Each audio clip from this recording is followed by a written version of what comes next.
and then I look up and I see line over. That's when I decided this canopy is not square, it's not straight, it's not steerable. I need to cut away, and I need to do it now.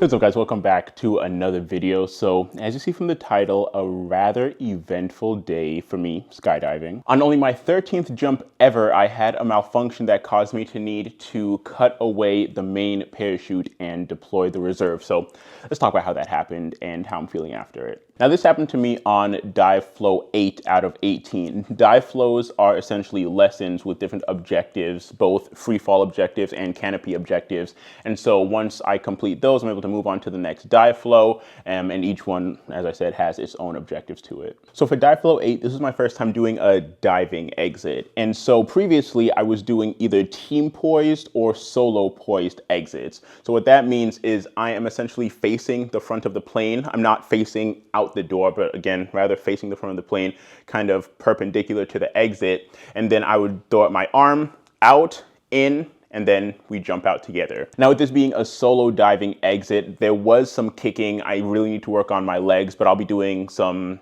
tunnel time or indoor skydiving practice so I can really feel the wind on my body and make sure that my body's in a really good position. But all in all, I jump out, I get stable, and then it's time to start with the free fall objectives. So the free fall objectives for dive flow 8 were to do front flips and back flips. For front flips, you bring your head to your knees, and for back flips, you bring your knees to your head. However, for the first two flips, I didn't realize how much force I needed to exert to actually get a full rotation. So when I threw my head down to my knees to do the front flip, I kind of leveled out and, got back into my arch to do belly flying a little bit sooner than I anticipated. And kind of the same thing for the back flip. I brought my knees up, but I didn't bring them up forcefully enough, and as a result, I was on my back for a quick second. But we practiced on the ground various procedures on how to stay calm and how to rectify yourself in case anything doesn't go according to plan during the free fall. So I finally get a good flip in, and then at 7,000 feet, I'm supposed to stop doing any type of air maneuvers, scan my environment for any additional jumpers, wave, and pull the chute at 5,000 feet. Now, this is where things went a bit outside of the plan. Now, before I explain the malfunction and what to do if that happens, I first have to explain how a parachute works. So kind of on a high level, what happens when you deploy a parachute is you throw out what's called a pilot chute,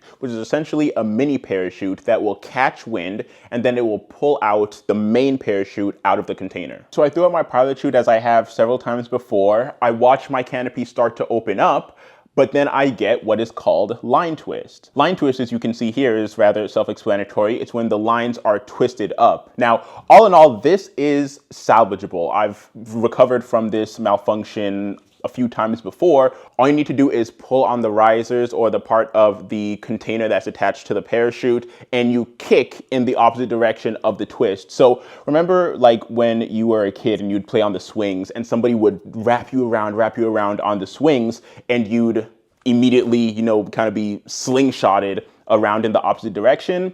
That's kind of what you can do to rectify line twist. So I get rid of the line twist, and then I look up and I see line over. Now, line over is also something that can be corrected, and if you do, you can just fly the main parachute down to the ground. And the way that you do that is you take the brakes and you unstow them from where they are, and you do what's called a flare. So you'll take the brakes and you'll push them down. You'll take the brakes and you'll flare aggressively, right? And you'll do that 2 times, and the goal with that is you could possibly bring the line from over the top of the parachute to underneath it where it belongs so that you can have a square, stable, and steerable canopy. However, I flared 3 times hard too. And it doesn't fix itself. Then I kind of raise up my hands and I get pushed by the wind really hard. And that's when I decided this canopy is not square. It's not straight, it's not steerable.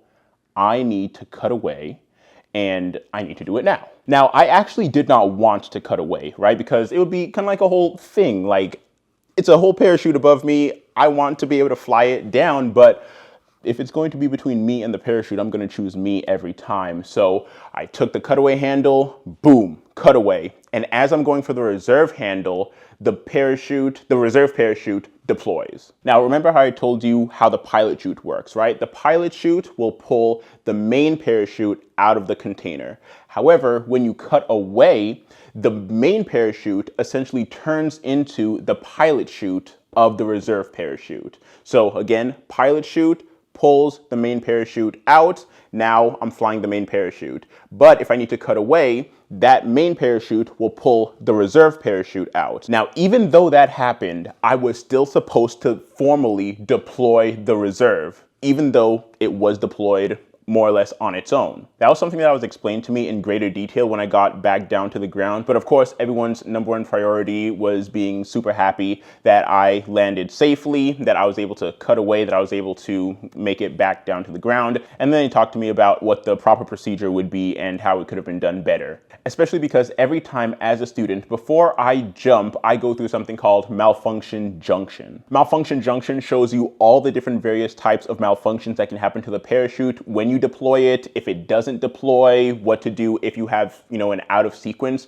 deployment to where, you have the parachute that's deployed but not really, right? You have the container that is not where it's supposed to be, but the parachute hasn't actually deployed. We go through all of that on the ground, and the procedure is when you have that type of malfunction that I have, even though the cutaway did deploy the reserve, I still need to deploy the reserve. And so that's honestly how I was able to stay calm in the situation, because this is something that I have gone over on the ground many times before. I see the exact same type of malfunction that I experienced on the ground, and we practice for these things. Now, one thing I forgot to mention about the line twist is that my body position was good. There have been times that my body position wasn't good, and as a result, I had line twist because of it. Again, was able to get out of that. But this time my body position was good, and I believe that the line twist happened because of the line over. So as the parachute is kind of inflating with air, because that line kept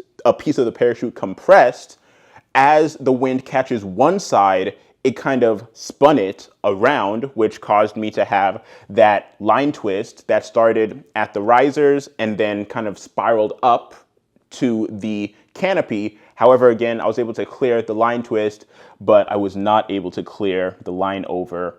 But, another day, made it. And of course, thank God for his love and protection. So all in all, and long story relatively short, this is not my last jump. I actually proceeded to go on 2 jumps after the one with the malfunction.